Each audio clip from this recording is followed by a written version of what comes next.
Good morning. എല്ലാ ദിവസവും പോലെ തന്നെ നമ്മുടെ സ്ഥിരം ഒരു വർക്കായിട്ട് ചിലപ്പോൾ ഫീൽ ചെയ്യാം എല്ലാവർക്കും. ഇതെന്തിനെങ്ങനെ പറയണേന്ന്. പക്ഷേ ഇത് തന്നെ കൂടെയാണ് മാർക്കറ്റ് നമ്മൾ മുന്നോട്ട് പോകുന്നതും അല്ലെങ്കിൽ താഴ്ചയിൽ പോകുന്നതും. ഇപ്പോൾ നമുക്കൊന്ന് ന്യൂസ് എന്ന് പറയുന്നത് ഇപ്പോൾ കാലത്ത് തന്നെ നോക്കുകയാണെങ്കിൽ എല്ലാം എന്ന് പറഞ്ഞാൽ പ്രധാനപ്പെട്ട US30 ആയിക്കോട്ടെ 500 ആയിക്കോട്ടെ എല്ലാം സ്ലൈറ്റ് ഡൗൺ ആണ്. എന്ന് പറഞ്ഞാൽ സ്ലൈറ്റ് ഡൗൺ ആണ്. എന്താണ് കാരണം എന്ന് വെച്ചിട്ടുണ്ടെങ്കിൽ അതിനിടയിൽ കൂടെ ഡാക്സും അവരും ഹാപ്പിയല്ല, യൂറോപ്പും ഹാപ്പിയല്ല. രണ്ട് കാരണമാണ് വന്നിരിക്കുന്നത്. ഒരു കാരണം എന്ന് പറയുന്നത് ട്രംപിനെതിരായി ലോവർ കോടതിയിലുണ്ടായിരുന്ന വിധി എന്ന് പറഞ്ഞാൽ എല്ലാ താരിഫും ബ്ലോക്ക് ചെയ്ത് വെക്കണം, അല്ലെങ്കിൽ താരിഫ് ഇങ്ങനെ കണ്ടിന്യൂ ചെയ്യാൻ പറ്റില്ല, ഇൻ്റർനാഷണൽ കോടതിയായിട്ട് ബന്ധപ്പെട്ട് ഉണ്ടായിരുന്ന ഈ വിധിക്കെതിരെ അതിൻ്റെ മുകളിലുള്ള ഫെഡറൽ കോടതി പോയപ്പോൾ ട്രംപിന് സപ്പോർട്ടായിട്ടുള്ള ഒരു ഒരു പരാമർശമാണ് വന്നിട്ടുണ്ട്. പരാമർശത്തെ പറയാൻ പറ്റുള്ളൂ. കാരണം അടുത്ത ഒരു മാസത്തിനുള്ളിൽ, അടുത്ത 26-ാം തീയതി അതിനുള്ളിൽ ഉള്ള കാര്യങ്ങൾക്കൊന്നും കോടതി വീണ്ടും ഇത് പരിഗണിക്കുന്ന പറയണേ. ഇതിൽ രസകരമായ വസ്തുത എന്ന് പറഞ്ഞാൽ അടുത്ത മാസം 9-ാം തീയതിയാണ് നമ്മളെ താരിഫ് കൺഫേം ആക്കാൻ പോകുന്നത്. അപ്പോൾ അതിനുശേഷം ഒരു 10-15 ദിവസം കഴിഞ്ഞിട്ട് വന്നിട്ട് വീണ്ടും കോടതി അത് പരിഗണിക്കാമെന്ന് പറഞ്ഞത് ട്രംപിന് അനുകൂലമായിട്ടാണ്. ട്രംപിന് അനുകൂലമായ ഇങ്ങനത്തെ കാര്യങ്ങൾ വരുമ്പോൾ അമേരിക്കൻ അല്ലെങ്കിൽ ഡൗ ജോൺസിന് അത്ര അട്രാക്ഷൻ വരണമെന്നില്ല. ഞാൻ അവിടുത്തെ ഗവൺമെൻറ്, അവിടുത്തെ ജനങ്ങളിൽ അല്ലെങ്കിൽ അവിടുത്തെ കോമൺലി ആർക്കും ഇതിൽ സന്തോഷങ്ങളില്ല എന്ന് ഒറ്റ വാക്കിൽ പറയാം. രണ്ട് എന്ന് പറഞ്ഞാൽ ഇത് യൂറോപ്യൻ മാർക്കറ്റിന് സന്തോഷമാണോ? തീർച്ചയായിട്ടും യൂറോപ്യൻ മാർക്കറ്റിനും ഇല്ല ഇതിൻ്റെ സന്തോഷം, ഇതിൽ വരുന്നില്ല. ആ കൂടുതൽ ഏഷ്യൻ മാർക്കറ്റിന് മാത്രമാണ് ചൈനയായിട്ടുള്ള ഡീലുകൾ പ്രോഗ്രസീവ് ആവുന്നു എന്നുള്ള നിലയ്ക്ക് പോസിറ്റീവ് ആവുന്നത്. അപ്പോൾ ശ്രദ്ധിക്കാവുന്നത് ഈ രണ്ട് സെക്ഷനും നെഗറ്റീവാണ്. ട്രംപ് വളരെ ഉഷാറായിട്ട് ഇന്ന് രാത്രി എന്ത് പറയുമെന്ന് പറയാൻ പറ്റില്ല. കാരണം ആൾക്ക് സമയം കിട്ടി എന്നുള്ളതാണ് സത്യം. അപ്പോൾ എല്ലാ മാർക്കറ്റും ഡൗൺ ആണ് നിൽക്കുന്നത് എന്ന് പറയാം. ഇന്ത്യൻ ADR ആണ്. ഇന്ത്യൻ ADRൽ നോക്കുമ്പോൾ ഇപ്പോഴും നമുക്കൊരു പോസിറ്റീവ് ട്രെൻഡ് തന്നെയാണ്. ഇന്നലെ കണ്ട ഒരു പോസിറ്റീവ് ട്രെൻഡ് ഇപ്പോഴും കാണുന്നുണ്ട്. ഇൻഫോസിസും അതുപോലെ വിബ്രോയിൽ പോസിറ്റീവ് ട്രെൻഡ് കാണിക്കുന്നു എന്നുള്ളതാണ്. എന്നാൽ ബാങ്കിൽ ചെറിയ നെഗറ്റീവ് തന്നെയാണ് കാണിക്കുന്നത്. HDFC positive. എനിക്കതൊരു ന്യൂട്രലായിട്ട് എടുക്കാൻ പറ്റുള്ളൂ. ന്യൂട്രലായിട്ട് എടുക്കാം. മാർക്കറ്റിൽ ഇതൊരു നെഗറ്റീവ് കൊടുക്കാനും പറ്റില്ല, പോസിറ്റീവ് എടുക്കാം പറ്റില്ല, ന്യൂട്രലായിട്ട് എടുക്കാം. ഓക്കെ, ഒരു പോസിറ്റീവ് എന്നാന്ന് പറഞ്ഞാൽ FIS net ഷോർട്ടിലൊന്നല്ല, our ബൈയിലാണ്.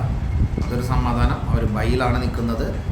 Domestic ഇൻസ്റ്റിറ്റ്യൂഷൻ്റെ by കുറവായിട്ട് കാണുന്നു. കാരണം 1213 കോടിയേ ഉള്ളൂ. അതിൽ കുറവായിട്ട് കാണുന്നു. എനിക്കൊന്ന് ഡൊമസ്റ്റിക് ഇൻസ്റ്റിറ്റ്യൂഷൻ കുറച്ച് നെഗറ്റീവിലേക്കാണ് നിൽക്കുന്നത് കേട്ടോ. ഡൊമസ്റ്റിക് ഇൻസ്റ്റിറ്റ്യൂഷൻ എന്ന് പറയുന്നത് മ്യൂച്വൽ ഫണ്ട് അങ്ങനത്തെ ഇൻസ്റ്റിറ്റ്യൂഷൻസിൻ്റെയൊക്കെ വരുന്ന അത് നെഗറ്റീവ്. എന്നാൽ ഫോറിൻ ഇൻവെസ്റ്റേഴ്സിൻ്റെ ഒരു ചെറിയൊരു ബൈ ആണ് നിൽക്കുന്നത്. ഇതും ഒരു ന്യൂട്രൽ ഇടാനേ പറ്റുള്ളൂ. അപ്പോൾ നമ്മൾ എന്ത് ചെയ്യണമെന്ന് വെച്ചാൽ ട്രെൻഡ് നമ്മൾ ക്രിയേറ്റ് ചെയ്തതിന് ശേഷം ട്രെൻഡ് ന്യൂട്രലായിട്ടിരിക്കുമ്പോൾ നമ്മൾക്ക് റേഞ്ചുകൾ കൃത്യമായിട്ട് നോക്കുക. 9:45 കഴിഞ്ഞതിന് ശേഷം ഞാൻ റേഞ്ച് കൊടുക്കാറുണ്ട് കൃത്യമായിട്ട്. അതിൽ ആർക്കെങ്കിലും അതിൽ ബിസിനസ്സിൽ ക്വാളിറ്റി അല്ലെങ്കിൽ അതിൻ്റെ പെർഫോമൻസ് കിട്ടുന്നില്ല എന്നുണ്ടെങ്കിൽ എന്നോട് സംസാരിക്കുക. അപ്പോൾ നമുക്ക് നോക്കാൻ പറ്റും. അത് ശ്രദ്ധിക്കുന്നു. ഒരു കാര്യം നിങ്ങളെല്ലാവരും മനസ്സിലാക്കേണ്ടത്, നിങ്ങൾ കഷ്ടപ്പെട്ടാണ്ട് നിങ്ങൾ ശ്രദ്ധിക്കാണ്ട് നമുക്ക് നഷ്ടം പോട്ടെ, നമുക്ക് പ്രോഫിറ്റ് ഉണ്ടാക്കാൻ പറ്റില്ല എന്നുള്ളതാണ് സത്യം.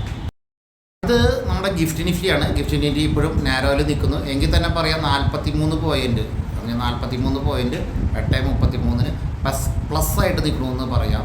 1 ഡേ ഗ്രാഫ് എടുക്കുകയാണെങ്കിൽ നമ്മൾ ഒരു 1 ഡേ ഗ്രാഫിലേക്കാണ് പോകണമെങ്കിൽ ഇന്നലത്തെ മാത്രം പോവുകയാണെങ്കിലും ഒരു പോസിറ്റീവ് ട്രെൻഡാണ്. 5 ഡേയ്സ് ഗ്രാഫ് എടുക്കുമ്പോൾ നമുക്ക് മനസ്സിലാക്കാൻ പറ്റുന്നുണ്ട്.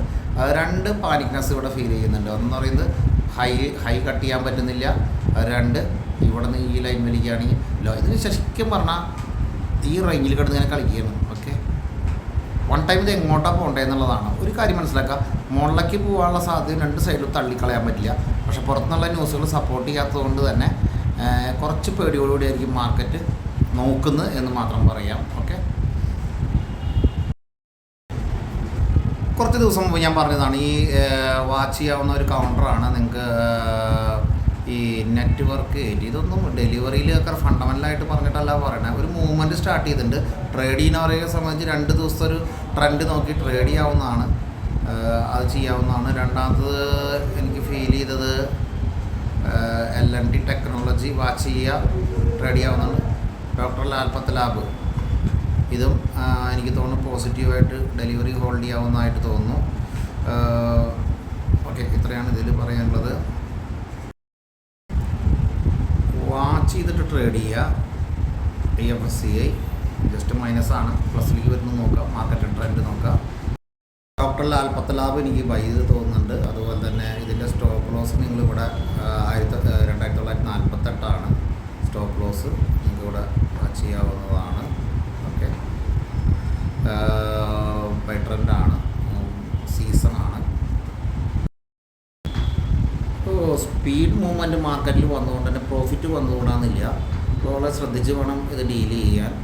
പ്രത്യേകിച്ച് സ്റ്റോപ്പ് ലോസ് മെയിൻറ്റെയിൻ ചെയ്യാനാണെങ്കിൽ ഏകദേശം ഇവിടെയാണ് 142.10 താഴെ പോകരുത്, 142.10 താഴെ പോകരുത്. ഹോൾഡ് ചെയ്യാവുന്ന കൗണ്ടറാണ്, ട്രേഡ് ചെയ്യാവുന്ന കൗണ്ടറാണ്, ഹോൾഡ് ചെയ്യാവുന്ന കൗണ്ടറാണ്. ഈ റേഞ്ചുകൾ പ്രത്യേകം ശ്രദ്ധിക്കുക. പ്രോഫിറ്റ് ബുക്കിംഗ് വരുന്നുണ്ടെങ്കിൽ പിന്നെ ഇവിടെ നിന്നൊരു ബൈ ചെയ്യേണ്ട കാര്യങ്ങളുള്ളൂ. ഓക്കെ, ഒന്ന് ശ്രദ്ധിക്കുക. ഓക്കെ, ഇതൊക്കെയാണ് മാർക്കറ്റിൽ ഇന്നത്തെ ഒരു updation. Thank you, bye bye. Same ഡേയിൽ ഏർലി മോർണിംഗിൽ ഉണ്ടാക്കുന്ന ഈ വീഡിയോ നിങ്ങൾക്ക് ഇഷ്ടപ്പെട്ടിട്ടുണ്ടെങ്കിൽ തീർച്ചയായും സബ്സ്ക്രൈബ് ചെയ്യുക, അതുപോലെ തന്നെ ഷെയർ ചെയ്യുക. Thank you.